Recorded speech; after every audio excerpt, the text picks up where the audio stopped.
ouvirmos uma porção da palavra de Deus. Amém?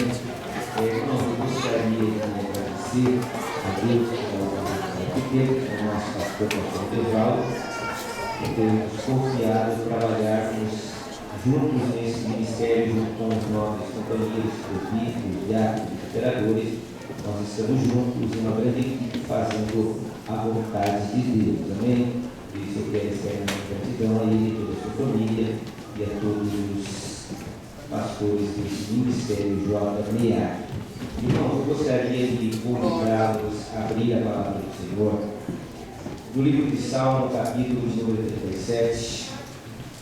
Salmo 37, nós vamos ver 11 versículos desse salmo maravilhoso. Eu estive aqui durante essa semana, nós estivemos aqui em uma boa equipe para juntos adorarmos na nossa semana tradicional, semana de oração. E se eu não me equivoco, na quarta-feira ou na terça-feira, eu estive orando e nós oramos e certamente Deus fala conosco. Nós não vimos aqui em vão, nós falamos com Deus, é um diálogo, não é um monólogo, nós conversamos com Deus, isso é um diálogo. Nós falarmos, sermos ouvidos, Deus respondermos e nós ouvimos também o Senhor. E Deus colocou essa palavra no meu coração. Eu vou pregar bem tranquilo, porque a minha voz já não está muito boa. Desde ontem, à noite, a minha voz não estava muito bem, minha garganta começou a arder, eu imaginei que tudo isso de gripe. E nós estamos então com uma voz um pouco fônica, mas para a glória do Senhor, eu gostaria de ministrar a palavra do Senhor. Salmo capítulo número 37, versículo 1 da palavra do nosso Deus. Quantos encontraram, podem dizer amém? Vamos ver a palavra do Senhor. Salmo 37, versículo 1 em diante, até o último nós vamos fazer menção para a glória do nosso Senhor. Diz assim: não te indignes por causa dos malfeitores, nem tenha inveja dos que praticam a iniquidade, pois eles dentro em breve definharão como a relva, e murcharão como a erva verde. Confia no Senhor e faz o bem, e habita na terra, e alimenta-te da verdade. Agrada-te do Senhor, e Ele satisfará o desejo do teu coração. Entrega os teus caminhos ao Senhor, confia nele, e o mais Ele fará. Fará sobressair a tua justiça como a luz, e o teu direito como o sol ao meio-dia. Descansa no Senhor, espera nele. Não te irrites por causa do homem que prospera em seus caminhos, por causa do que leva a cabo os seus maus desígnios. Deixa a ira, abandona o furor, não te impacientes, certamente isto acabará mal, porque os malfeitores serão exterminados, mas os que esperam no Senhor possuirão a terra. Mas um pouco de tempo, e já não existirá o ímpio. Procurarás o seu lugar e não acharás, mas o manso herdará a terra, mas os mansos herdarão a terra, e se deleitarão de abundância de paz. Se você quiser falar a Bíblia, você fique à vontade para fazer o que Deus direcionar. E como eu disse, irmãos, essa semana nós estamos campanha de oração, uma semana de oração, eu estive orando, e Deus falou muito comigo a respeito desse salmo escrito por Davi, na sua velhice já, porque nós encontramos dentro desse salmo 37, nós vamos ver Davi dizer que ele já tinha sido moço, e agora ele já era o Senhor, já na melhor idade, mas ele, em toda a sua vida, ele nunca viu um justo, nem a sua prole mendigar o pão. Então, provavelmente, Davi escreveu esse salmo na sua idade já um pouco mais avançada. O salmo de número 37 é um salmo esclarecedor, é um salmo revelador, e a estrutura do salmo de número 37, ele nos fala sobre o enigma da prosperidade do ímpio e as aflições do justo.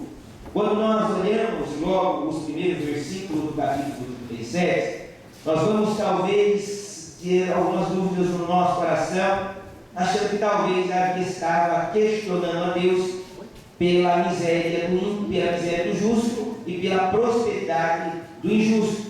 Mas nós vamos observar que Davi ele não estava reclamando, ele não estava questionando a Deus. Pelo contrário, ele estava sendo esclarecido pela voz de Deus que orientava ele através do seu Espírito. Quando nós olhamos o capítulo 37, que compõem, são compostos por 40 versículos, nós vamos observar que a estrutura dele fala sobre isso: o enigma da prosperidade do ímpio e as mazelas do justo.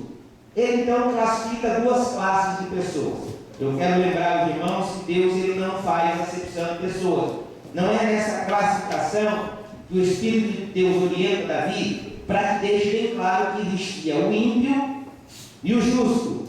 Existe o que serve a Deus e o que não serve a Deus. Não que Deus faça acepção de pessoas. Deus jamais vai violar princípios que Ele mesmo estabeleceu. Se Deus diz na sua palavra, não matarás, certamente Deus abomina aquele que mata. Se Deus diz na sua palavra, não adulterarás, certamente Deus abomina o adultério. Então Deus não viola princípios que Ele estabeleceu. E um dos princípios que Deus estabeleceu é não fazer acepção de pessoas, porque a acepção de pessoas, ela demonstra uma natureza terrena, passageira e humana. Jamais a acepção de pessoas, qualificar alguém como bom ou alguém como ruim, nós não temos essa autonomia para fazer. O Eterno, o Todo-Poderoso, o Criador de todas as coisas, aquele que conhece o homem do seu lado de dentro e do seu lado de fora, conhece o ser humano antes mesmo que ele fale, antes que ele pense, antes que ele nasça, antes que ele venha a existir. Esse Deus que é qualificado para fazer essa distinção, não pela via da discriminação ou pela via da acepção de pessoas, mas para deixar claro que existe sim uma grande diferença entre o justo e o injusto.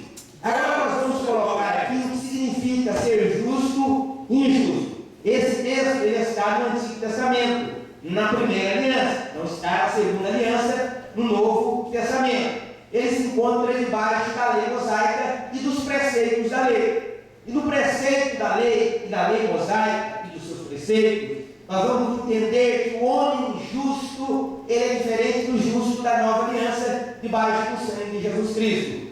Porque no Antigo Testamento, para o ser humano ser justo, primeiro, ele tinha que cumprir todos os mandamentos e os seus preceitos que existiam. 10 mandamentos e 603 preceitos. Ele tinha que cumprir isso de maneira cotidiana e não de forma esporádica. Ele não poderia tratar bem o seu próximo durante alguns dias e depois maltratá-lo. A Bíblia era bem clara em dizer que o homem, para ser justo, ele não podia oprimir o órfão, a viúva, que não podia negar o direito do estrangeiro, senão ele não era qualificado como justo. As qualificações do justo eram pautadas na luz da palavra de Deus.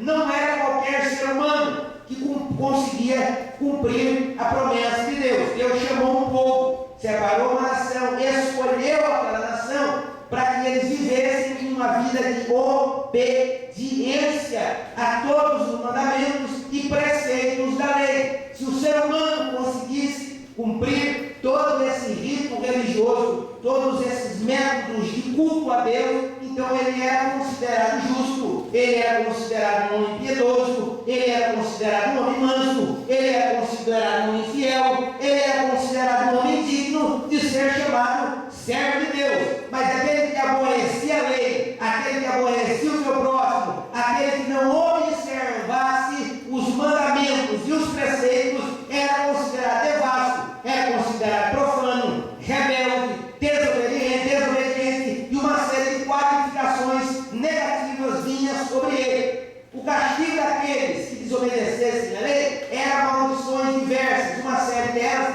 nós vamos encontrar no livro de Deuteronômio. Deus coloca a bênção e a maldição que o ser humano deveria escolher para ser qualificado como justo e como injusto.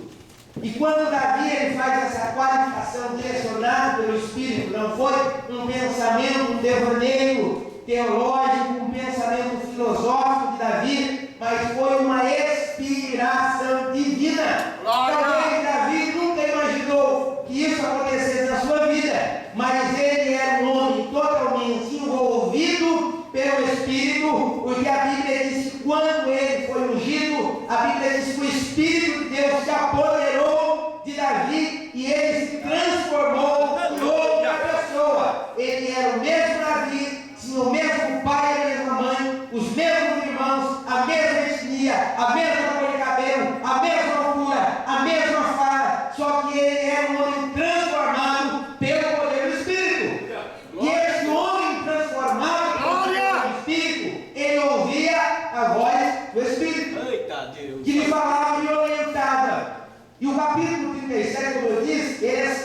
a sua estrutura é essa. Existem algumas palavras-chave, como esperança, como esperar, como paciência, como justo e injusto. Essas são as palavras-chave do capítulo 37 do livro de Salmo. Então Davi ele qualifica o justo e o injusto. A qualificativa do justo e injusto era se ele não praticasse os preceitos da lei, era considerado injusto. E o homem, para ser considerado justo, ele tinha, no nosso linguajar fraco, ele tinha que comer muito arroz e feijão, e tinha que ser muito crente para conseguir ser chamado de justo. Um homem que foi chamado de justo foi Jó. A Bíblia diz que o diabo foi na presença do Senhor, não sei aonde, mas foi, e Deus deu testemunho, disse lá, meu servo Jó, homem íntegro, reto e fiel. Ele era um homem justo, porque a Bíblia diz que ele oferecia sacrifício pela sua própria vida, mas também pela vida de seus filhos, de seus 10 filhos. Ou seja, ele era um homem, irmão, que vivia uma vida de sacrifício, porque ele oferecia para ele oferecia para os seus 10 filhos, ele oferecia pela sua família, ele oferecia pela sua casa. Era um homem que estava continuamente derramando-se nos pés do Senhor. Por isso ele recebeu esse testemunho tão fiel de que ele era um homem justo, íntegro, e se desviava-se do mal, porque o mal está no nosso caminho. O mal sempre está no nosso caminho, na nossa porta, na nossa espreita. Se nós não nos desviarmos dele, certamente nós vamos nos chocar com ele. E aí, irmãos, nós poderemos entrar em ruína. Mas o homem temente a Deus, ele se desvia do mal. Glória! O mal vai para lá, o mal está aqui, ó. Né? Para que eu suscitar a ira de Deus? Para que eu vou lá no prostíbulo evangelizar a prostituta no seu expediente de trabalho? Para quê? Né? Para mostrar que eu sou mais espiritual que todo mundo, que a carne não pode me atrair. E a Bíblia diz, é bem clara, nós devemos fugir da aparência do mal, que nós não devemos ir de encontro com a carne, pelo contrário, nós devemos fugir da aparência do mal, para nós termos uma vida plena diante do Senhor. Então a estrutura do capítulo 37 é a aflição do justo e o enigma por conta da riqueza daquele que não servia a Deus. E aí Davi, ele começa inspiradamente a delinear essa questão. E é uma questão que hoje nós temos uma dificuldade. Existe hoje em dia um palco de discussão muito grande sobre prosperidade e prosperidade. A Bíblia nos ensina a sermos prósperos, sim ou não? Ensina. O nosso Deus, ele é o dono do ouro e da prata. A Bíblia diz que as águas do mar ele segura na concha da sua mão. A Bíblia diz no livro de Jó que o sopro de Deus congela as largas águas.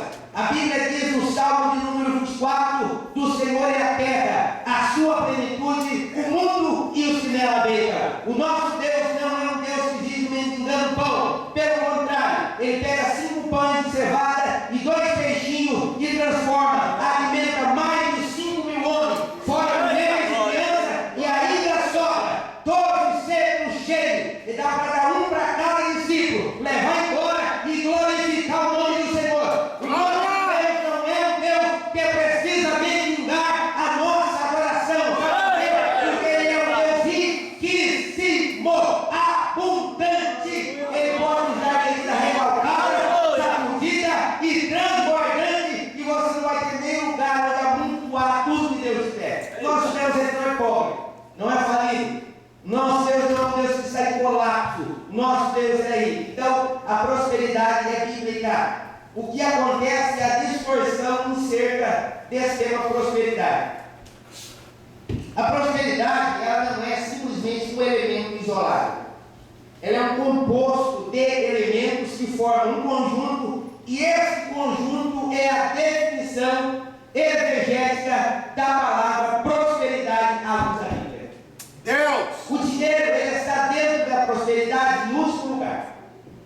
O último lugar se coloca o dinheiro. Ele está dentro, mas ele é um elemento no conjunto. Ele não é a cabeça do conjunto, ele é apenas um elemento.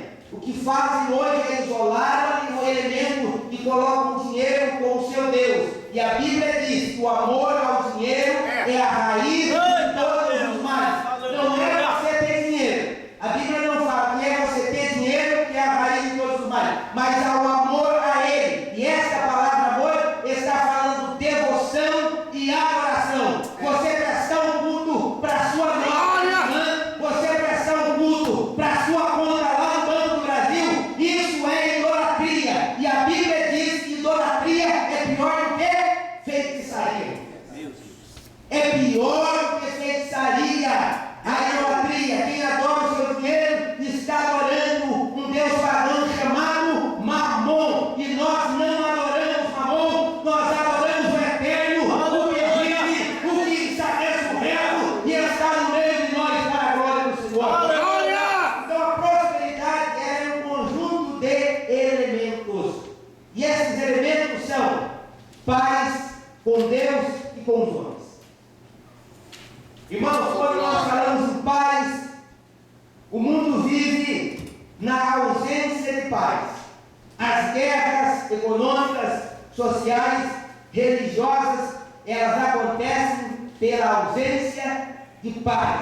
Porque aonde tem paz, não tem guerra. Aonde tem paz, não tem divisão. Aonde tem paz, não tem inimizade. E a Bíblia diz, no livro de Hebreus, seguir a paz com todos e a santificação, sem a qual ninguém verá Deus. Deus quer que nós vivamos viver uma vida de paz. Não é aqui dentro desse cenáculo, aqui dentro desse logradouro, que nós devemos ter paz com o nosso irmão. É lá no nosso ambiente de trabalho, com aquele rancho chato, com aquele carregado de xarope. É aí que você tem que amá-lo acima de todas as coisas, porque a virtude não está em você amar o teu pastor, a virtude está em você amar aquele que te aborrece e te persegue todos os dias da sua vida.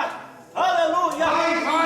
Paz com todos os homens é o elemento da prosperidade. Aleluia, Jesus. A segunda coisa é ter equilíbrio emocional, físico e espiritual.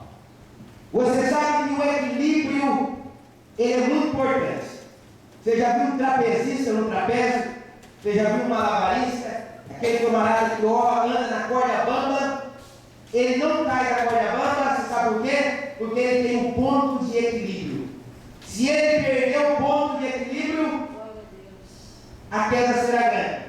Se nós perdermos o nosso ponto de equilíbrio espiritual, certamente nós vamos parar no boteco da vida, nós vamos parar na prostituição, nós vamos parar no mundo da devassidão. Mas porque nós somos pessoas regradas e equilibradas pelo Espírito, nós estamos na casa de Deus nesta noite, em um culto solene, adorando Ele que merece a tua adoração. Aleluia! Glória! Ter uma vida equilibrada emocionalmente, e o nosso lado emocional, todos nós temos as nossas emoções. A nossa alma é a que garante as nossas emoções. Nós choramos, não porque somos artistas globais, nós choramos porque temos sentimentos. Se alguém te espetar, você sente dor. Se você sair no frio de 2 graus menos, você sente frio. Se você for no calor de 40 graus, você sente calor, porque nós temos sentimento. Se você casou com a sua esposa, porque você teve sentimento.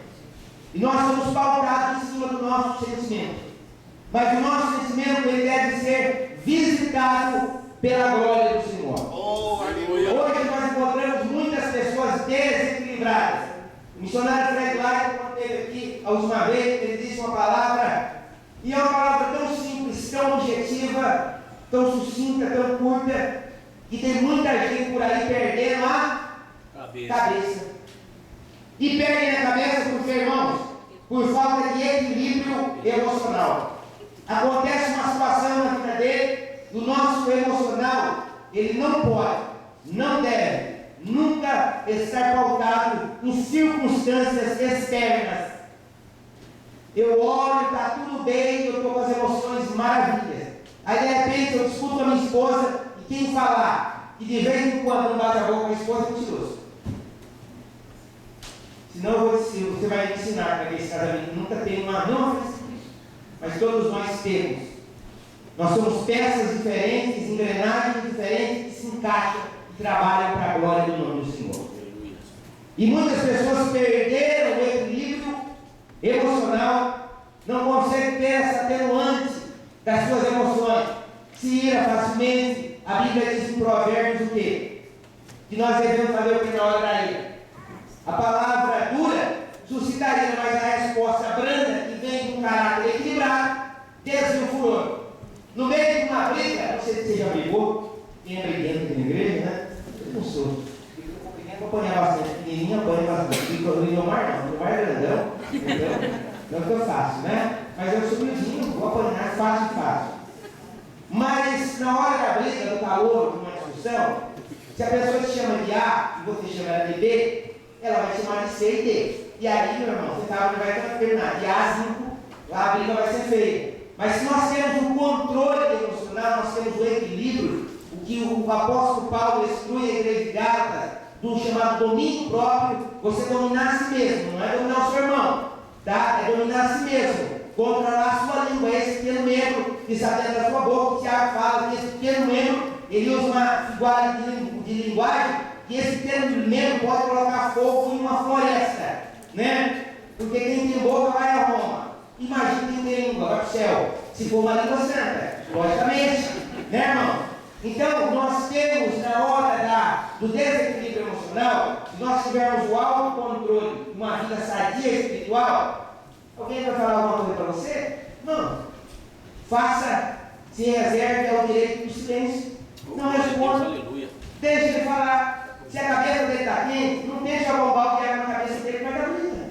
Deixe ele esfriar, irmão. Porque quem esquenta a cabeça é palito de fósforo. E nós não somos palito de fósforo para esquentar a cabeça. Pelo contrário, nós estamos em águas tranquilas, em pastos verdejantes. É o Senhor que nos proporciona essa calmaria. Muita gente intitula essa calmaria, né, esse equilíbrio, fala assim: olha, você tem sido barato. Porque o fulano estudou, você não reagiu. Seu sangue é barato. Irmão, você não é barato. O meu sangue é de Jesus. Aleluia. O meu sangue foi regenerado pelo sangue de Jesus Cristo. Por isso, hoje, eu tenho domínio e o autocontrole da minha vida. Então, esse é um dos elementos que compõem a prosperidade. O autocontrole, o domínio próprio, a temperança, a moderação, ter paz com Deus e com os homens, e ter também um coração completamente transformado. O ser humano que não tem uma vida transformada, que não vive debaixo da transformação do Espírito, certamente, irmãos, ele se conformará com este mundo. Ontem era pecado, hoje é mais ou menos. Amanhã, Deus. tudo muda. Não é aquele papo, tudo muda, tudo sempre vai mudar. Tudo muda. A única coisa que não muda é a poupança beberice, que continua uma boa. E o camarada, né, não vive essa transformação de pensamento. Irmão, o mesmo pecado que era lá no princípio, Gênesis, é em Apocalipse. Eita glória! Por que não mudou? Porque o mesmo Deus que inspirou o autor de Gênesis, no capítulo 1, versículo 1, é o mesmo que inspirou o homem de Deus no último capítulo e no último versículo de Apocalipse. O Espírito é o mesmo. Ele está operando com a mesma eficácia. E ele quer que nós venhamos entender qual é o significado da verdadeira prosperidade com Deus. Aleluia. Nós não podemos cair no engodo, e é isso que Deus quer lançar na minha e na tua vida. E Davi, quando ele escreve no capítulo 37 Salmos, não te indignes por causa dos malfeitores, nem se inveje, porque dos que praticam a iniquidade.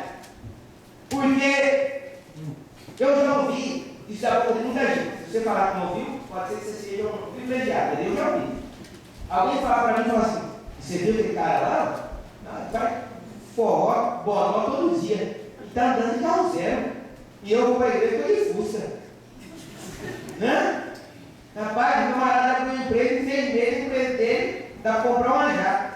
Eu abri a minha empresa, rapaz, não durou 2 dias. Já faliu antes de abrir o empresa. Mas o que está acontecendo? Né? Eu já tive empresa no Brasil, e às vezes a gente vê o camarada lá, com a vida toda desregrada, paga propina para um, paga a propina para outro, patrocina o crime, vive de falcatrua, e o camarada anda sentado em saco de dinheiro. E eu, que sirvo a Deus, vou para a igreja, dizimo, oro, vivo me afastando, me abstendo do pecado, tenho mal e mal uma bicicleta para a igreja para andar. Irmãos, mas a nossa recompensa não está aqui. Aleluia. Quem está esperando alguma coisa aqui, certamente ficará aqui. Mas nós estamos esperando alguma coisa lá do alto. Glória a Nós Deus. somos aqui, a Bíblia diz que nós somos aqui, sabe o quê? Peregrinos, estrangeiros. Nós estamos aqui por um período de tempo. Eita Deus. Nós estamos transitando neste mundo, mas este não é a nossa morada. A nossa morada, ela está preparada. Lá você vai receber tudo aquilo que Deus não te deu aqui, está guardado lá. Porque lá não mina, lá a graça não corrói, não tem ferrugem, não tem o mercado oscilante financeiro. Lá, irmãos, nós não precisaremos de sol, porque a Bíblia diz que o Senhor nos iluminará todos os dias da nossa vida. Se nós olharmos para o aspecto simplesmente socioeconômico, você não vem para a igreja. Você não vem. Porque você vê o camarada com um helicóptero e você vê um continente, você não tem nenhum drone para brincar com seu filho, você fala, não vem para a igreja. Né? Lázaro, a parábola do rico e de Lázaro, é uma das parábolas mais realistas que existe na Bíblia. O rico deleitou-se na sua riqueza, viveu, gastou, esbanjou, andou de avião, tudo, fez tudo, né? Gastou. Lázaro, moribundo, maltratado, ultrajado, desprezado, menosprezado, padeceu muitas dores e sofrimento da sua vida terrena. Mas no final, e a Bíblia diz que é melhor o fim das coisas do que o começo delas, no dia do seu nascimento, todo bebê é bonito. Todo bebê é bonito. Carinha de joelho. Coisa mais linda. Né? Mas vai envelhecendo, vai ficando com carinho de já não passa o tempo a joelho, no final ele está parecendo um maracujá. Então é feio. Todo lugar. Mas o apóstolo Paulo diz, ainda que o homem exterior envelheça, contudo o homem interior espiritual permanece inabalável. Glória! O verdadeiro cristão, ele tem que ter esse sentimento. Eu posso ter 40, 70, mas eu sou rejuvenescido pela edificação do Espírito. Eita glória! Davi, ele qualifica essas duas classes para nós entendermos que existe realmente o justo e o injusto. Existe o que prospera e o que não prospera. Só que o salmista, ele é bem claro. E no versículo de número 2, capítulo 37, ele dá a resposta. O Espírito de Deus dá a resposta a nós. Pois eles entram em breve, desfiarão como a relva, e murcharão como a erva verde. Confia no Senhor, irmão. O homem vai ser como o exemplo que Deus nos dá. Como uma erva, ele perecerá. Pega um matinho, vai lá fora. Agora no verãozão, você vai lá e arranca um pezinho de flor e deixa ele fora.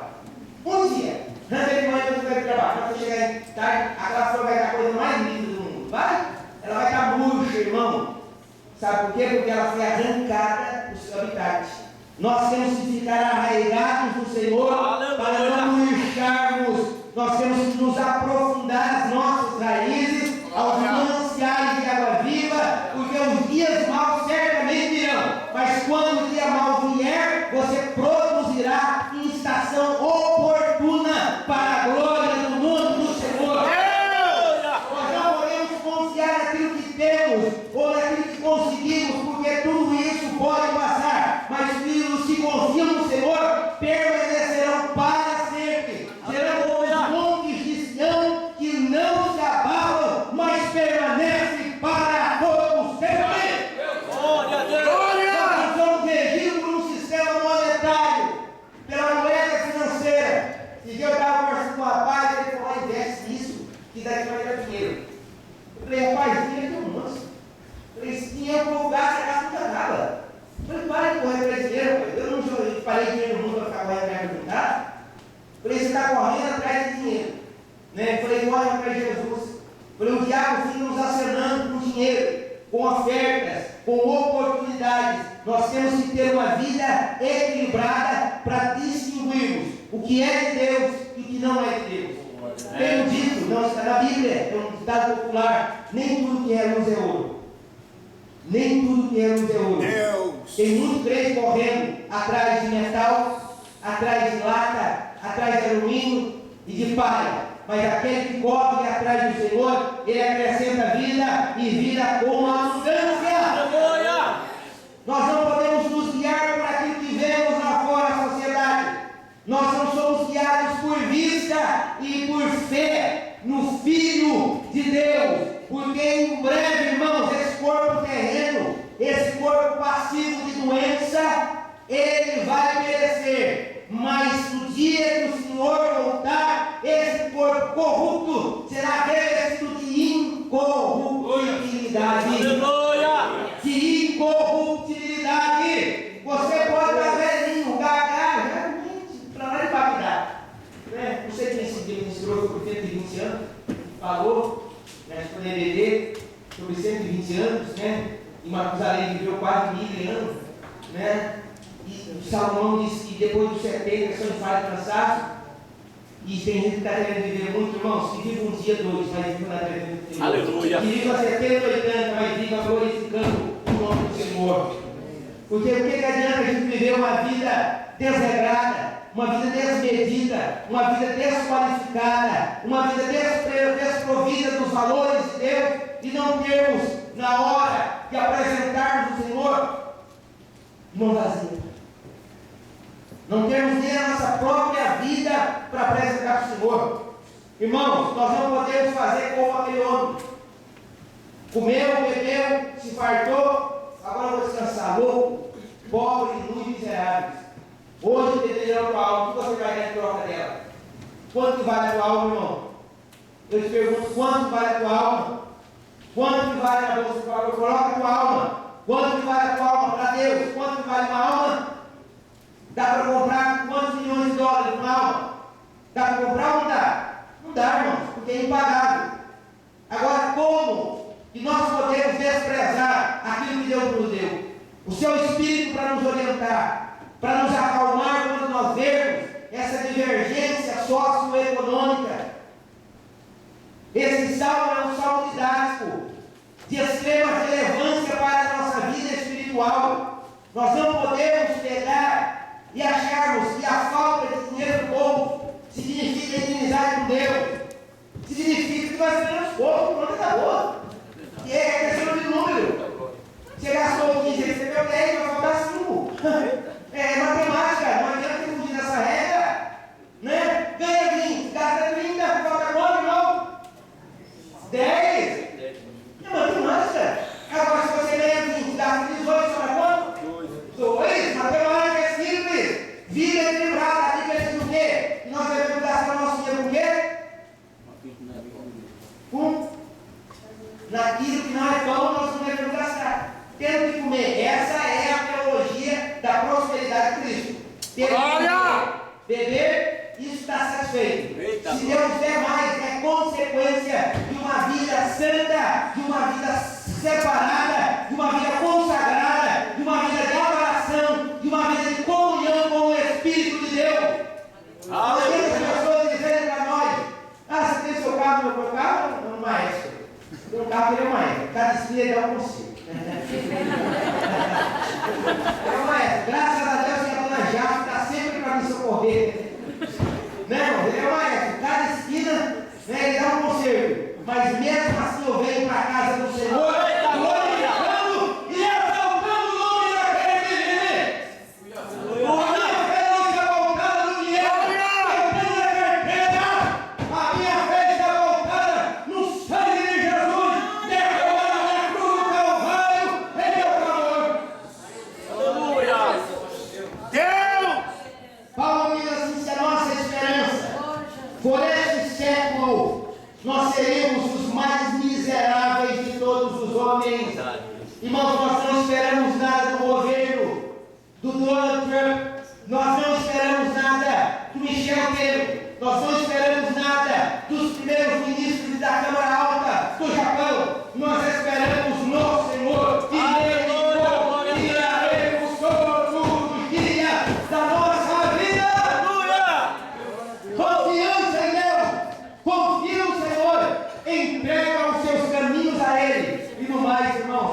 Fica tranquilo, descansa.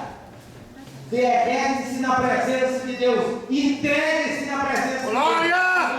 Irmãos, siga a orientação do Espírito de Deus que diz para Davi: já fui moço e agora sou velho, mas eu nunca vi um justo nem na sua descendência mendigar o pão, não vai faltar na tua panela a farinha, nem na tua botija um pouco de azeite para você fazer um bolo, e não para morrer, mas para glorificar o nome daquele que vive. Glória! Nós comeremos o pão, não o pão que perece, mas o pão que dá vida. Nós beberemos a água, não que sacia por 1 hora, por 2, mas se nós bebermos dessa água, a Bíblia diz que no nosso interior fluirão rios de água viva. Você será uma fonte, você será um jardim fechado, você será uma vibração do Espírito de Deus. Glória! Esse negócio de viver jogado pelo mundo, conduzido pelo que o mundo dita, impelido de lá para cá, aqui está ganhando 1.500, lá está ganhando 1.200, lá está ganhando 1.700, de repente você não fica nem com 700, nem com 200, nem com 50. É Não Deus. tem nada. Fala, Jeová. Acalma o teu coração. Deus maravilhoso. Acalma o teu coração. Aprenda. Antigamente o pessoal tinha gente que ganhava 500 mil. Quem ganha 500 mil? Eu vou pedir que você vai levantar a mão. Senão eu vou pedir que você emprestado. Mas quem ganha 500 mil hoje? Mas antigamente, na época boa, o pessoal fazia 150 horas de hora extra. Ganhava só de desangueou 350 mil. 350 mil. O salário do camarada era 500. Hoje, o mesmo que vivia com 500, hoje vive com 250. A mulher continua engravidando, ele continua indo para a igreja, os filhos vão crescendo, ele faz aniversário, ele não vem para a igreja com o sapato rasgado, está sempre com o cabelo cortado, sempre arrumadinho, com perfume bonitinho, droga de carro, amor. O que é isso, irmão? É confiança em Deus. Aleluia, glória a Deus. Glória! Aí você pergunta pro camarada: não, como é que você ganha 500 mil? Você guardou quanto? Nada. E hoje? Você ganha 250, quanto você guarda? Nada. Não. Nada é peixe. E aí? A bênção de Deus enriquece, não acrescenta dor alguma. Nós não estamos pautados sobre os números, as cifras. Não se deixe enganar. O bom soldado de Cristo, ele não se embaraça com os negócios dessa vida, não. Ele está militando para o Senhor, caminhando para o Senhor. Isso daqui não é uma reunião. Simplesmente, nós estamos aqui com uma plateia e eu estou aqui fazendo um show. Isso não, irmão. Aqui nós somos igreja do Deus vivo, lavada e remida com o sangue de Jesus. E o seu passaporte no céu já está carimbado com passagem só de ida. Do nome do Senhor. Aleluia. Nessa noite. Aleluia. Meu Deus. Esse salmo nos leva, para me concluir, ele nos leva a confiarmos em Deus, acima de todas as coisas. Glória! Você tem alguém que você confia? Alguém aqui, carnal, corporal, terreno? Tem? Então você tem. Alguém, algum amigo, algum parente, esposo? Alguém que deve ter, né? Mas, esse seu amigo, esse parente, sua esposa, pode, porventura, eles podem, sim, né? Trair a sua confiança. Mas dentro da Bíblia, eu ainda não encontrei. Se você encontrar, por favor, me ensine, porque eu quero aprender. Eu estou apto a aprender. Aonde na Bíblia fala que Deus, ele trai alguém ou ele abandona alguém? Não existe. Deus, ele não trai e não abandona. Ele não trai a nossa confiança. Se nós depositarmos a nossa confiança nele, esperando dele coisas espirituais, não espere andar nas asas da alva do jardim particular, não. Fica tranquilo. Se Deus quiser, você me chama para dar uma volta, eu vou dar uma volta com você. Mas a nossa vida não é isso. A nossa vida é fé. A nossa vida é espiritualidade. A nossa vida é vir aqui para a igreja. Você às vezes sem um centavo no bolso, um monte de conta pregada na porta da geladeira. Você vem para a igreja moído, Depois de 3 horas, o Senhor faz dizendo que não sabe onde vai o dinheiro. Mas você chega na igreja, você dobra o teu joelho, para de dobrar. Eu copo de água pelo pedaço de pão que está em casa. Irmão, o diabo põe o rabinho, corre entre as pernas e vai embora, porque ele sabe que você é o diabo. O Deus é o diabo.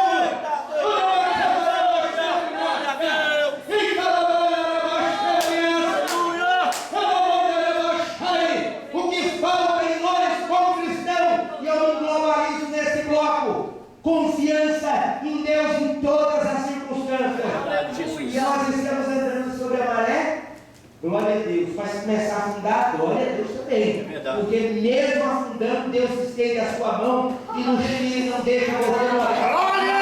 Nem orando, nem desesperado, nem desamparado, nem desabrigado. Deus não te abandona, Ele cuida de você.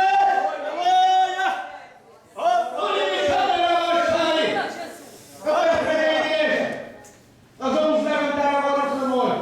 E logo após esse clamor nós já entraremos na ceia do Senhor. É o momento de nós confiarmos em Deus, irmãos. O mundo traz notícias e mais notícias.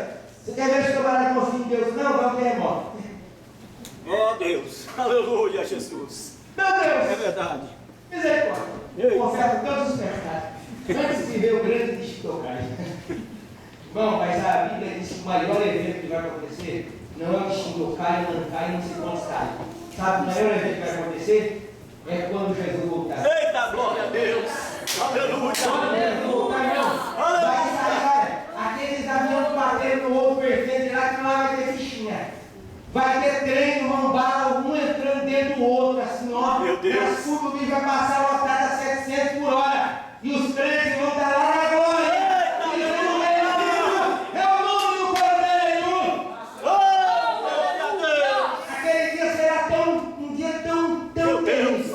E a Bíblia diz que procurarão a morte. A morte vai fugir do camarada. Aleluia. A morte vem, aquela morte fala, sai fora.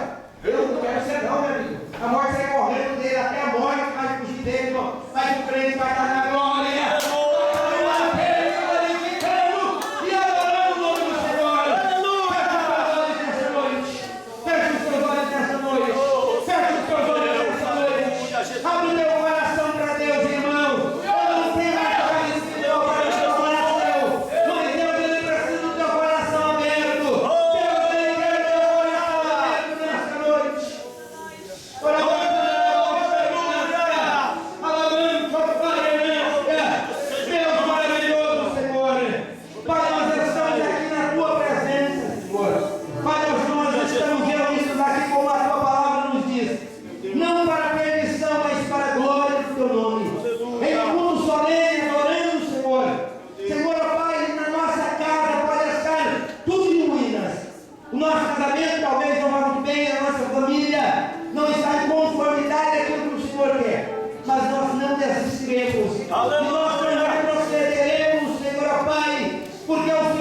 dia, que não haja prazer nem sedução no nosso coração para sentarmos à roda do escarnecedor, mas que nós antes venhamos ser como Jó, excluir o estudo, excluir o que não tem sabedoria, com a luz da tua palavra.